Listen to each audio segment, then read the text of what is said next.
Eddie Guerrero has passed away. Eddie was in the prime of his life, 38 years old, the prime of his career. So tonight, we celebrate the life of Eddie Guerrero. The toughest thing about this day was what we were all living, what we were going through. It was hard for us to accept that Eddie was no longer with us. Everyone was hurting. I asked myself, what would Eddie have done? And Eddie was all about the business. Whatever happened, show must go on. I did expect to wrestle Shawn one day, just not under those terms. One of the greatest legends in WWE history. He has a lot of respect for this business and for the superstars that are up and coming. By Shawn Michaels asking me if I had the energy and the courage to have a match against him that night. He didn't have to choose me, but he did because he knew that Eddie would have loved it. That speaks of the type of human being that he is. Losing Eddie was one of the most painful experiences in both my personal and professional life. The WWE Universe came together to pay tribute to one of the most respected and beloved superstars of all time. This was a difficult night for all of the obvious reasons, but we wanted to put on a show that Eddie would be proud of. I found myself in a rare one-on-one match with another living legend, the Heartbreak Kid, Shawn Michaels. Of course, I wanted to win for myself, for my fans, and for Eddie. And while Shawn was also grieving, I knew that he would still give me everything he had, just as Eddie would have wanted.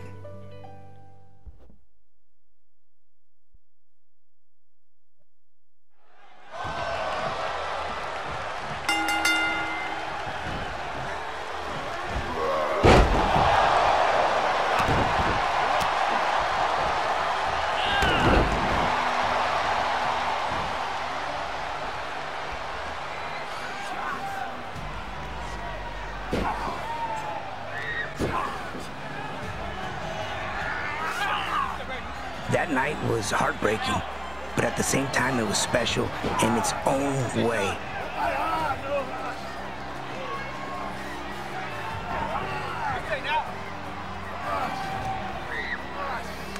I remember Shawn Michaels coming up to me and asking me, "Do you have what it takes to jump in the ring tonight against me? I think Eddie would really enjoy a match between you and I, Ray."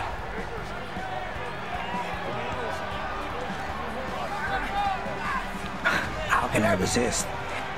As heartbroken as I was, I knew that Eddie would have loved to continue on. So that's what I did. I knew it was going to be something special.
don't see this often, and I was really surprised to see HBK make such a basic error. But I was going to capitalize if I could. You have to. There's no other way to put it. I don't think he was necessarily done at this point, but you always gotta try, right? There's no other way. If that 619 connects, I'm thinking to myself, it's over. I remember Shawn biting on that 619 fake out and just thinking to myself, let's go, and just launching myself at him to the floor.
When you get hit by Shawn Michaels, it rocks you. And by that time, I could really get what was going on here.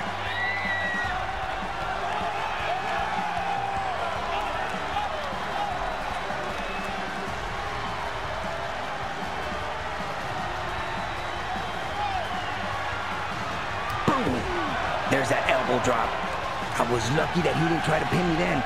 That's because there's a sequence to all of that. He drops the elbow, he nips up, and then he stomps the leg, ready to hit you with that sweet chin music.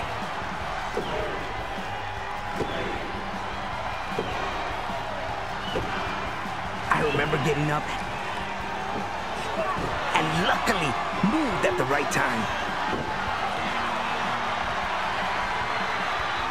So I connect with the 619 and I already know what's coming next. Springboard, leg drop.